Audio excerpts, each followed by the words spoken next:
Bonjour à toutes et à tous, bienvenue sur Sensation. Un déficit qui se creuse, voilà la situation dans laquelle se trouve le centre hospitalier Sud-Essonne qui regroupe les hôpitaux de Dourdan et d'Étampes. Pour le combler, la direction use de stratagèmes éphémères avec notamment la vente de terrains et de bâtiments au profit de cliniques privées. Pour en parler, je suis avec Corinne Aubin, secrétaire générale de la CGT au centre hospitalier Sud-Essonne. Bonjour. Bonjour. Cette situation de déficit est-elle un cas particulier, est-elle un cas isolé au centre hospitalier Sud-Essonne? Malheureusement non, tous les hôpitaux sont dans le même cas de figure. Après, un hôpital n'a pas vocation à faire de l'argent, mais effectivement nous sommes tous dans des lourds déficits. Vous parlez d'un hôpital qui n'a pas vocation à faire de l'argent, mais là c'est vraiment une perte assez importante. Pour certains hôpitaux, le problème économique se creuse depuis d'ailleurs quelques années. Dans un article de janvier, Le Monde revient sur l'année 2023. En un an, les 32 centres hospitaliers universitaires français ont vu leur déficit tripler. D'où vient ce déséquilibre? Est-il dû à une hausse des dépenses? Alors la hausse des dépenses, elle est inhérente pour tout le monde, c'est-à-dire tout ce qui est les dépenses sur l'énergie. Nous avons de vieux bâtiments qui sont de vrais passoires au niveau énergétique aussi. La masse salariale aussi, on a eu quelques toutes petites primes mais qu'il faut quand même financer. Et on a aussi la problématique d'avoir de plus en plus de professionnels qui viennent en intérim. Et les intérimaires coûtent très cher.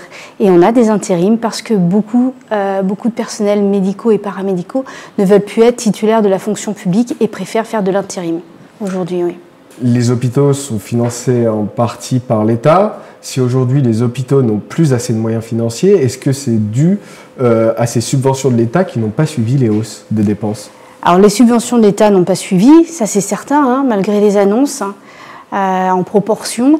De toute façon, ça fait des années, ça avait commencé il y a très longtemps avec les numerus clausus, où on s'est dit finalement, on a moins de médecins, on aura moins de soignants, on aura moins d'hôpitaux, on aura moins de dépenses. Ce qui est complètement faux, parce qu'on arrive sur l'effet inverse, où comme on ne prend pas en charge correctement la population, l'état de santé s'aggrave, les traitements sont plus lourds et sont plus chers, parce qu'on ne fait pas de la médecine préventive. Justement, vous dites que la médecine préventive serait moins chère, coûterait moins à l'État que la médecine curative, c'est ça? Bien sûr, tout à fait. Et comment ça se fait? Eh bien, tout simplement parce que quand vous prenez un patient au tout début d'une pathologie, vous allez avoir moins de médicaments, moins de traitements, moins de réadaptation, des hospitalisations beaucoup plus courtes.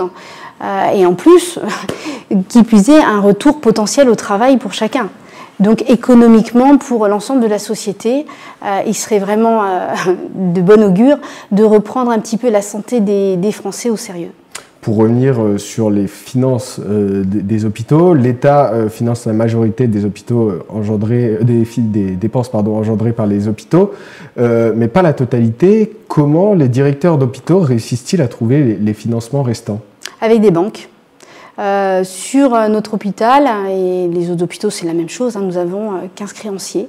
Donc 15 créanciers, c'est aussi tout ce qui va avec. Quand vous faites un crédit, vous avez aussi des intérêts à payer. Vous parlez de crédit, ce n'est pas une situation, une ressource financière durable, pardon. Comment est-il possible, existe-t-il d'autres finances durables que l'État?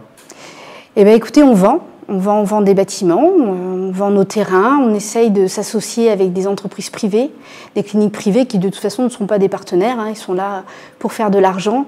Et par exemple, on travaille avec Clean Alliance qui est implanté chez nous. Donc ils reçoivent des patients pour de la rééducation fonctionnelle, effectivement. Mais ce partenariat s'arrête très vite puisque nous ne profitons absolument pas ni des kinés, ni des dispositions de cette entreprise privée qui est dans nos murs. Nous leur louons, certes, nous avons un petit loyer, certes, ça nous donne un petit peu d'argent, mais leurs professionnels sont leurs professionnels et ils ne prennent pas en charge nos patients, ils prennent en charge des patients qui de toute façon seraient venus d'une manière ou d'une autre. C'est vraiment que pour faire de l'argent.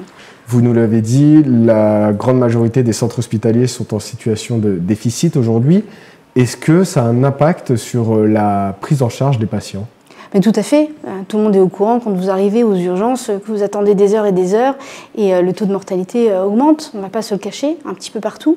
Vous pouvez être aussi, le fait d'avoir un déficit et des lits en moins, être emmené dans un département très loin du vôtre. Parce qu'il n'y a plus de lit pour vous recevoir. Donc ça peut être votre grand-mère, votre grand-père, votre enfant, votre bébé. Et on se retrouve dans des situations très compliquées. Et vous, personnellement, en tant que personnel du centre hospitalier, est-ce que vous avez vu, à cause de ce déficit, un changement dans vos conditions de travail? Complètement. Complètement. Les soignants sont en perte de motivation, très clairement. Ils ne voient plus d'avenir dans l'hôpital public. Sans arrêt, on leur répète aussi que éventuellement les salaires ne seraient pas versés à la fin du mois, ce qui est complètement délétère de dire des choses pareilles. On a du mal à avoir les réparations, on a du mal à avoir du matériel. Voilà, le bateau prend l'eau et c'est très difficile de continuer à s'investir dans l'hôpital public. L'état des troupes est morose en fait. On a vraiment un état d'esprit, on a du mal, on a vraiment beaucoup de mal. Justement, pour venir soutenir cet état des troupes, comme vous le dites, certains médecins sont venus de l'étranger il y a quelques années, mais en fin d'année dernière, une politique a été mise en place pour sélectionner selon un quota les médecins ayant eu leur diplôme hors Union européenne. Au centre hospitalier Sud-Essonne, 7 médecins sont en dehors de ces quotas. Aujourd'hui, il existe une dérogation pour qu'ils continuent d'exercer. Quelles sont les conséquences pour eux de cette situation précaire ? Alors déjà économique, ce sont des médecins qui ont des salaires de base de 1 400 €, avec des gardes, etc. Ils peuvent monter à 1 200, 1 400 €. Enfin, un médecin urgentiste ou le médecin, vous n'êtes peut-être pas au courant, mais le médecin qui vous prendra en charge et qui va vous opérer est payé 2 400 € maximum. Déjà, ça c'est scandaleux. C'est purement scandaleux, surtout qu'on a des médecins qui sont formés en France, il y en a 4 000 qui s'en vont tous les ans à l'étranger. Donc quand ce sont des médecins hors Union européenne, on prend ça pour de l'invasion, et quand ce sont nos médecins qui s'en vont, là on dit qu'ils ont, ils pensent à faire de plus belles carrières. C'est un petit peu dommage de ne pas accueillir correctement tous ces médecins-là qui viennent alors qu'on en a vraiment, vraiment besoin. Est-ce qu'à terme, le risque, c'est qu'il n'y ait plus d'hôpitaux publics et que ce soit plutôt les hôpitaux privés qui prennent la place? Est-ce que c'est l'une de vos craintes? Bien sûr, complètement. Enfin, toute la population en parle, tout le monde en parle de cette situation de santé à 2 vitesses. Tout le monde en parle.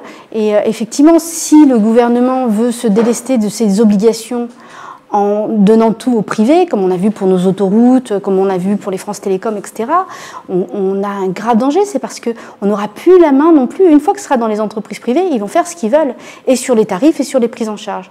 Tant que ça reste l'État, ça reste la France, ça reste les Français, et on va décider de la manière dont on veut être soigné. Quand tout sera privé, on n'aura plus le choix, il faudra subir. Vous avez évoqué un terme qu'on entend de plus en plus, c'est cette santé à 2 vitesses. Est-ce que, selon vous, nous sommes déjà arrivés dans ce système-là? Bien sûr, exactement. On le voit à l'intérieur. De toute façon, à l'hôpital, vous venez, vous payez aujourd'hui, depuis quelques années, vous payez votre chambre individuelle, ce qui ne se faisait pas il y a encore quelques temps. Donc bien sûr qu'il y a de plus en plus de services qui sont payants dans l'hôpital. Est-ce que, dans ces conditions économiques difficiles, est-il toujours possible pour l'hôpital de se trouver à la pointe de la technologie et avec de proposer une grande diversité de soins? Mais les plateaux techniques sont tous regroupés sur des grands centres. Et on va laisser comme ça des centres plus petits, comme l'hôpital Étampes-Dourdan, accueillir une population avec un plateau technique un peu moindre. Et du coup, c'est vrai qu'on est restreint. Alors, je peux comprendre qu'économiquement, on a des enjeux. Ça, c'est clair. Après, si vous avez des choses un peu particulières, vous allez sur des plus grands centres, Corbeil, voire Paris, vous allez vous éloigner de chez vous. Ça, c'est certain. Mais quand on ne donne pas non plus cet objectif de performance et l'épanouissement que le personnel peut en trouver, on se retrouve aussi avec du personnel qui est un peu démissionnaire. Rapidement, aujourd'hui, le centre hospitalier Sud-Essonne a donc plusieurs créanciers. Vous aviez évoqué ces prêts faits aux banques, ces crédits faits aux banques. Est-il aussi simple de trouver des partenaires, des fournisseurs pour travailler? Et non, ça devient de plus en plus simple, de plus en plus compliqué, parce que on les paye plus, on a du mal à honorer nos factures, ça se sait beaucoup, et pas payer des fournisseurs, c'est très compliqué, ça donne une très mauvaise image à l'hôpital public, effectivement. Merci Corinne Aubin d'avoir été avec nous sur Sensation. Je rappelle que vous êtes secrétaire générale de la CGT au centre hospitalier Sud-Essonne. On peut vous suivre sur votre page Facebook USD CGT 91 Santé Action Sociale. Et pour revoir ou réécouter cette émission, rendez-vous sur notre site et notre application Radio Sensation.